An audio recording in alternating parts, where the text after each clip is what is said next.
Assalamualaikum warahmatullahi wabarakatuh.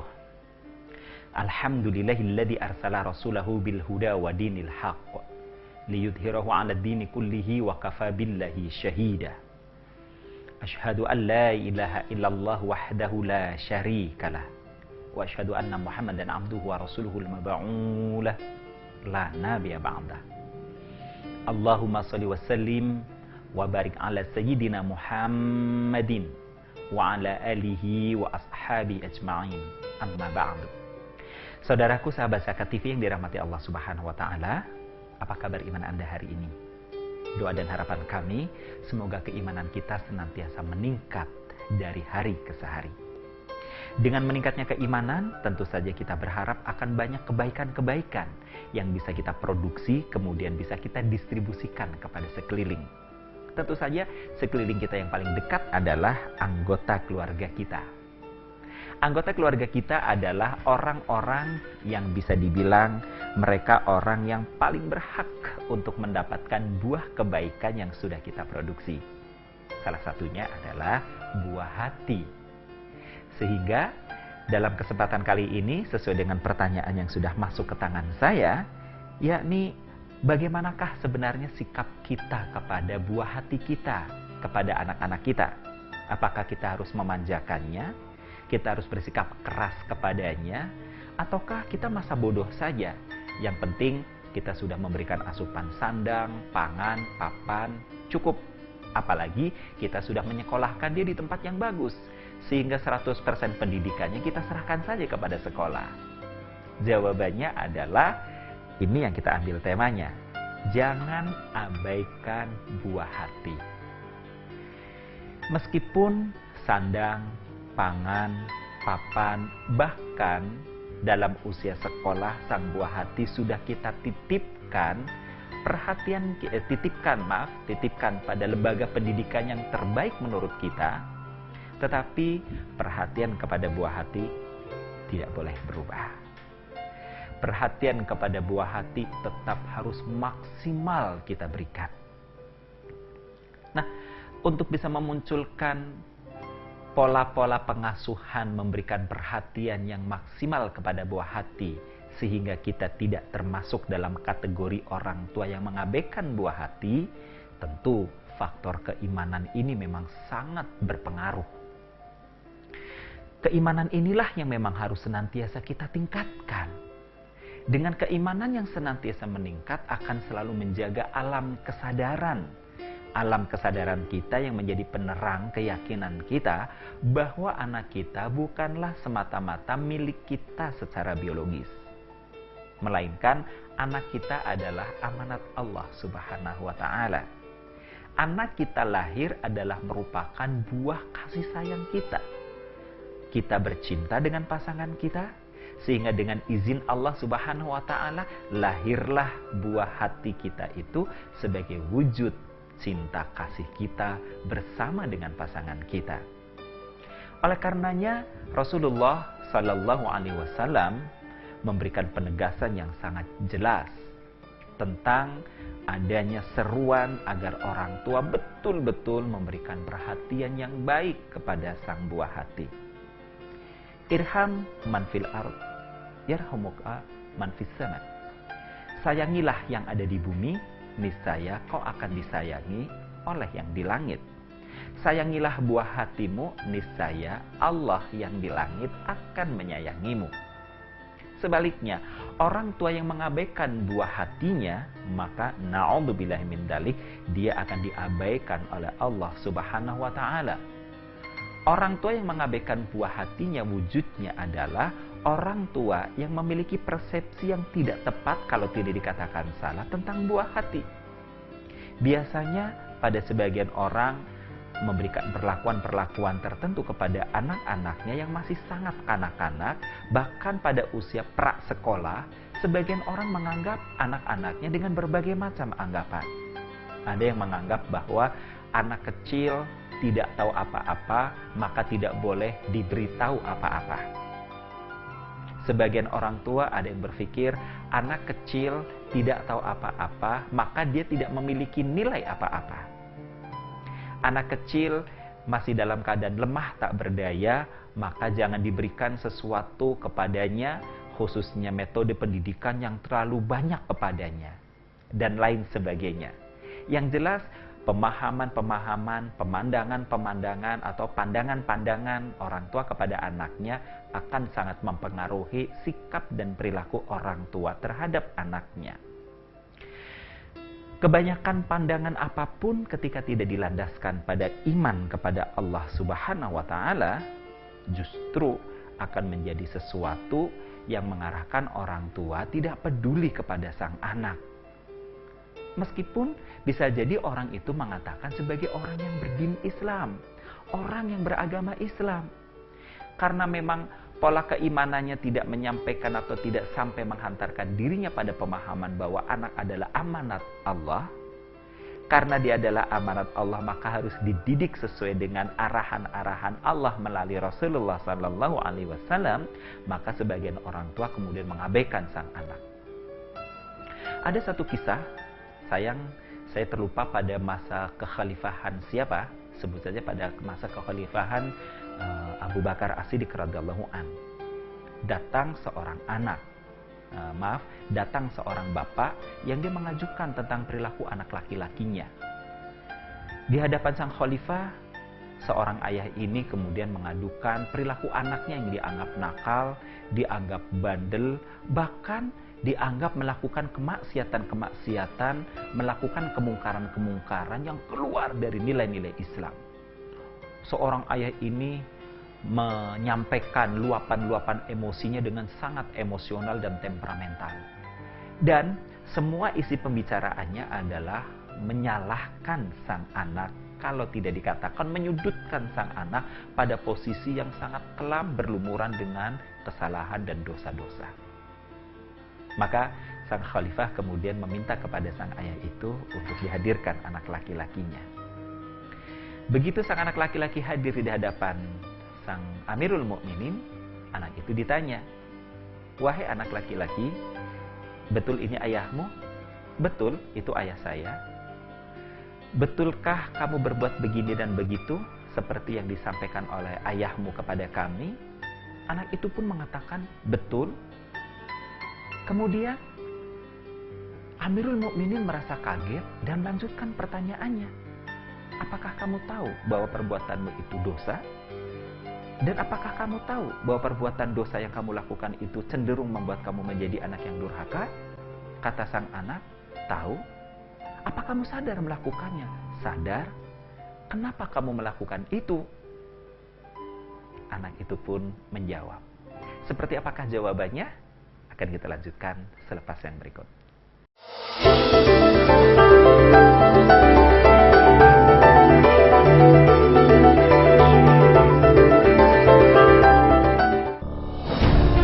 Ketika keindahan dunia merebak keselarasan, berbagi kemesraan. Ketika sejuta tangan merangkai kebahagiaan dalam kehidupan yang harmoni. Ketika zakat Anda wujudkan indahnya dunia.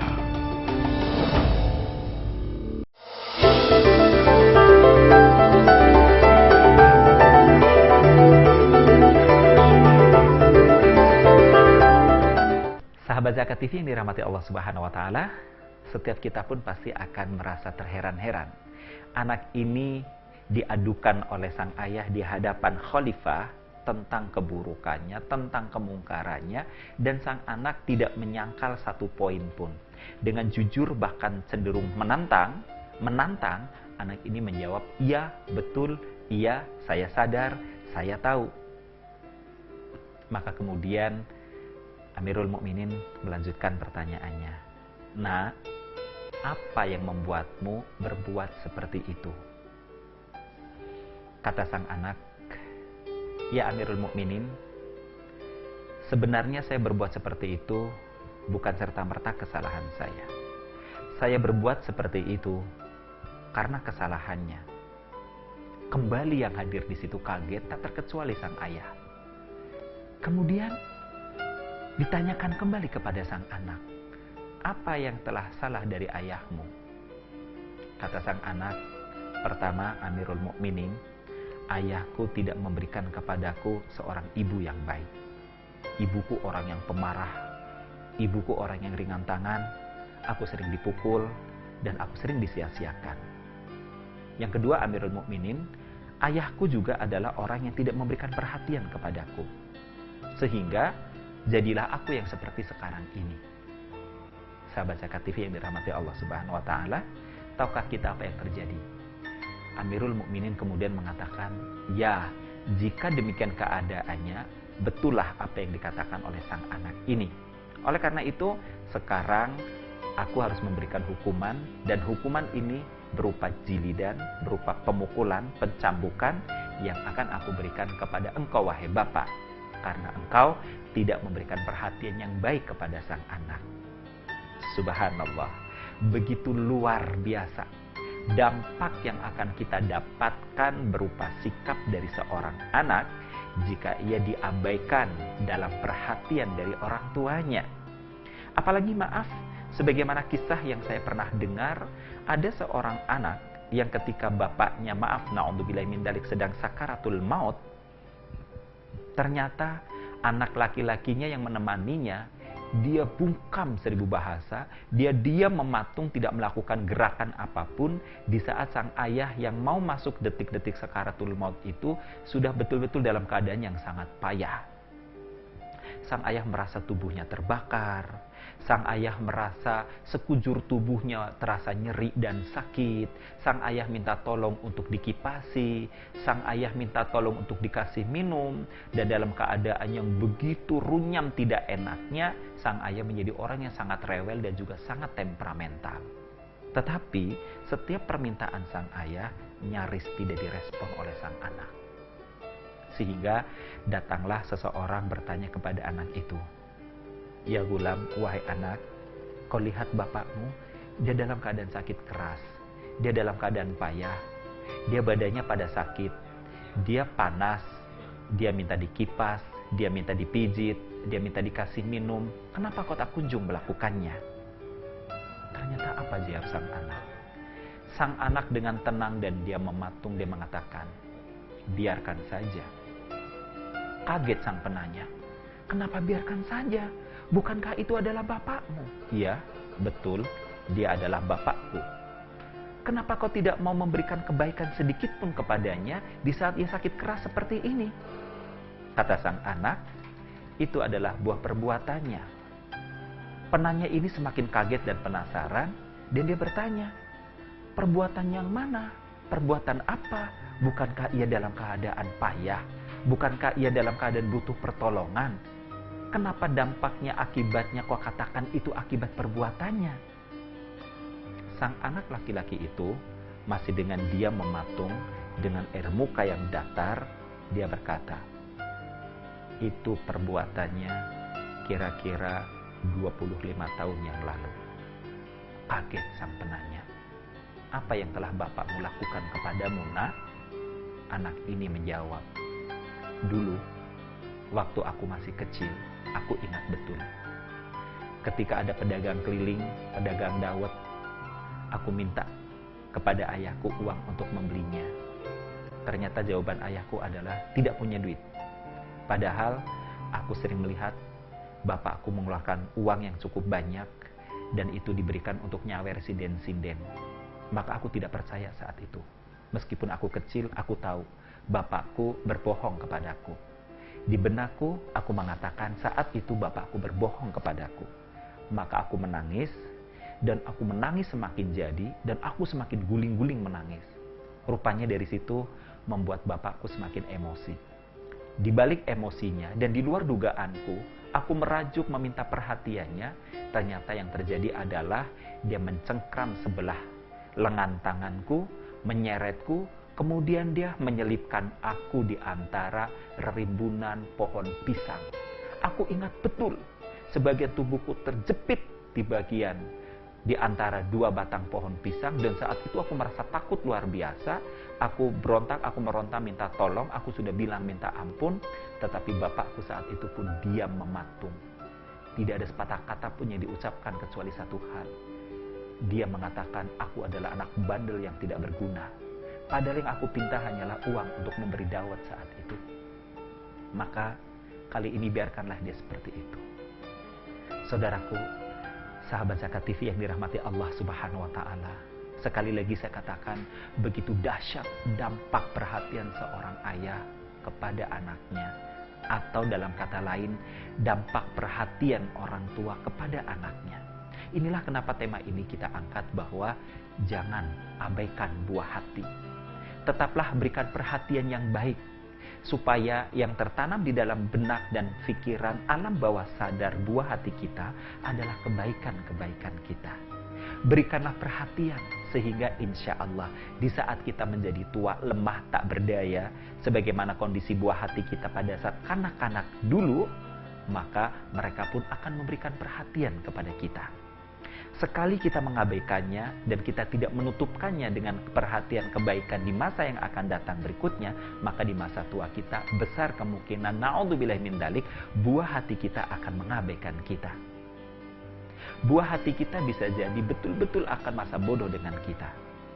Kalau berbicara dalam sisi spiritual, maka benarlah apa yang Allah firmankan. Hal jazaul ihsan ilal ihsan. Tidak ada balasan bagi satu kebaikan kecuali juga kebaikan. Tapi sebaliknya, dalam firman yang lain Allah Subhanahu wa Ta'ala menyebutkan, wa may ya'mal mithqala dzarratin khairan yarah. Barang siapa yang melakukan kebaikan walaupun sebesar biji zarah, maka ia akan melihat hasil kebaikannya. Wa may ya'mal mithqala dzarratin syarran yarah. Dan barang siapa yang melakukan keburukan walaupun sekecil biji zarah, dia pun akan melihatnya. Sahabatku, sahabat Zakat TV di mana saja Anda berada, masih akan saya lanjutkan penjelasannya selepas yang berikut.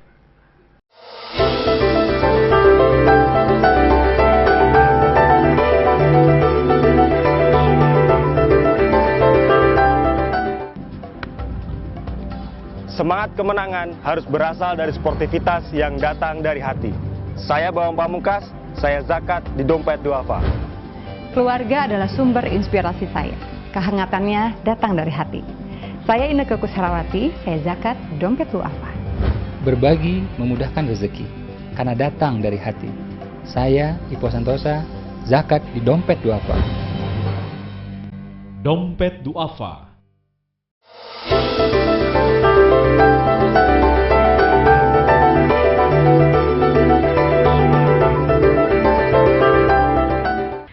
Terima kasih sahabat Zakat TV, Anda masih bersama dengan Asmara, dengan saya Sukiri Abdillah di sini.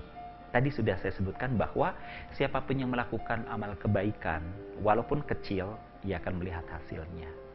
Siapapun yang melakukan amal keburukan, walaupun kecil, dia pun akan melihat hasilnya.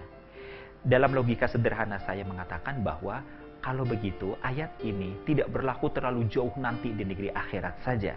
Di dunia pun, di hari esok setelah hari muda kita, yakni hari tua kita, jika di masa muda kita, di masa anak kita masih kanak-kanak, kemudian kita tidak memperhatikannya dengan baik, dengan maksimal, maka bisa jadi, na'udzubillah min dzalik, anak kita pun tidak akan memberikan perhatian yang baik kepada kita. Lantas, bagaimana perhatian yang baik kepada anak kita? Dengan kata lain, jangan masuk dalam kelompok orang tua yang mengabaikan anak. Berarti kita harus memberikan perhatian yang baik. Perhatian yang baik kita kepada anak, ada banyak hal-hal praktis, teknis, sangat sederhana. Salah satu di antaranya adalah tegur sapa. Anak kita akan merasa sangat senang jika kita orang tuanya senantiasa menegurnya dengan sapaan-sapaan. Tidak cuek, tidak mendiamkannya laksana patung, apalagi maaf, mengabaikannya laksana seonggok sampah. Kita menegurnya, kita menyapanya. Yang kedua, ketika kita menyapa putra-putri kita, kita pun menyapa dengan pilihan-pilihan kalimat yang indah dan baik. Syukur-syukur ada sebutan-sebutan atau gelar-gelar, atau lebih sering kita sebut dengan panggilan kasih sayang. Panggilan kasih sayang dengan panggilan yang sangat jelas. Bukan panggilan kasih sayang dengan panggilan yang membelokkan nama aslinya. Jangan sampai maaf, nama aslinya Abdullah, dipanggilnya Uwo. Jika ini yang terus ditanamkan, justru akan menanamkan sikap cuek kepada sang anak tentang makna nilai sebuah kebaikan. Nama Ibrahim, dipanggilnya Boim. Sehingga anaknya menjadi anak yang gampang membelokkan kebaikan. Tapi justru sebaliknya, jika sang anak sebut saja namanya Fatimah, Kemudian kita memanggilnya dengan panggilan kasih sayang, Az-Zahra misalnya. Apa itu Az-Zahra? Az-Zahra artinya adalah mawar yang merah, bunga yang indah. Ini akan membuat anak kita bukan hanya sekedar inline di atas jalan kebaikan, melainkan dia akan mampu mengaktualisasikan kebaikan itu pada satu pancaran-pancaran aktualisasi amal yang menyelamatkan buat kita. Sebutan ini misalnya Rasulullah SAW berikan kepada putri tercintanya Fatimah alaihissalam. Fatimah mendapat gelar Az-Zahra. Wujudnya adalah Rasulullah selalu menyapanya, memberinya panggilan kesayangan, dan ditambah lagi adalah sikap Rasulullah yang senantiasa hangat penuh kasih sayang. Setiap Rasulullah SAW pulang dari bepergian, tiba di rumah, maka beliau akan menghampiri Fatimah kecil, kemudian mengulurkan tangan untuk salim, kemudian mengecup keningnya. Ternyata hal ini terus dilakukan bahkan sampai Fatimah sudah akil balik. Sehingga suatu masa ketika Rasulullah SAW sudah bi'tsah, diangkat menjadi nabi dan rasul, sudah mulai mendakwahkan ideologi Islam, agama Islam pada masa itu, dan ternyata ditentang oleh orang-orang Quraisy. Bahkan ketika Rasulullah sedang sujud di depan Ka'bah di Masjidil Haram, Rasulullah kepalanya diguyur dengan kotoran sehingga gempar orang-orang berteriak. Beritanya sampai kepada Fatimah. Fatimah datang membawa selendangnya, dia dengan derai air mata, dia usir orang-orang yang menyakiti bapaknya. Kemudian dengan tetes air mata penuh kasih sayang dan keharuan, Fatimah membersihkan rambut Rasulullah SAW dari kotoran yang telah ditumpahkan orang-orang jahat ke atas kepala Rasulullah SAW. Memberikan perhatian kepada anak sampai pada tingkat pemberian aktualisasi kasih sayang telah membuat Rasulullah SAW juga mendapatkan pengembalian perhatian yang sangat luar biasa dari putrinya Fatimah alaihissalam. Berikutnya adalah perhatian yang bisa kita berikan kepada anak-anak kita, tentu saja dengan pertemuan-pertemuan rileks, pertemuan-pertemuan ringan yang di dalamnya mungkin bisa kita ajak putra-putri kita untuk bertadarus Al-Quran. Yang di dalamnya bisa kita ajak putra-putri kita untuk berdiskusi ringan, bahkan bisa terkait juga dengan mengambil ibroh dari setiap peristiwa keseharian yang mereka dapatkan. Misalnya saja ketika anak kita siang tadi melakukan ujian di sekolah. Malam hari sebelum pagi harinya sang anak ujian, kita bisa menanyakan kepadanya, "Nah, besok ujiannya apa? Sudah belajar apa belum? Perlu ayah temani atau perlu ibu temani?" Kalimat seperti ini akan membuat sang anak terus bersemangat untuk fokus menghadapi ujiannya esok hari. Begitu esok hari berlalu, ujian selesai, malam harinya bertemu, ibu atau ayah bisa kembali menanyakan, "Bagaimana ujianmu hari ini, sayang?" Sang anak pasti akan menjawab sesederhana apapun isi jawabannya. Dari situlah kita bisa kemudian mulai mengupas. Bahkan nilai-nilai kebaikan, nilai-nilai kejujuran bisa kita masukkan di dalamnya. Di antaranya misalnya kita bisa dengan bercanda bertanya, "Apakah kamu tadi nyontek? Apakah kamu tadi memberikan contekan kepada teman? Apakah kamu tadi meminta atau menerima contekan dari teman? Adakah pertanyaan yang kamu tidak paham untuk menjawabnya?" Dan seterusnya, sehingga dialog begitu mengalir, menghantarkan seakan-akan pada skenario-skenario baru berupa sikap apa yang harus diambil sang anak untuk menghadapi dunia luar di luar lingkungannya. Dengan metode yang seperti ini, maka kelak di kemudian hari anak tetap akan dekat kepada kita. Pada usia di mana mereka sudah menjadi remaja dan dalam kondisi tertentu secara sunnah kehidupan, orang tua pun ternyata tidak selalu bisa menyelesaikan persoalan-persoalan dalam kehidupannya. Ada masa di mana seorang tua merasa buntu berpikir, merasa buntu dalam mencari jalan keluar dalam kehidupannya. Pada masa itu bisa jadi anaklah yang justru akan menjadi pemandu kita. Anaklah yang justru akan bisa memberikan solusi-solusi kepada kita. Anaklah justru yang akan menjadi pencerah kepada kita. Misalnya saja ketika ayah dan ibunya karena kondisi tertentu mulai bertengkar. Dalam keadaan bingung, sang ayah atau sang ibu tidak mungkin menceritakan pertengkarannya kepada orang lain.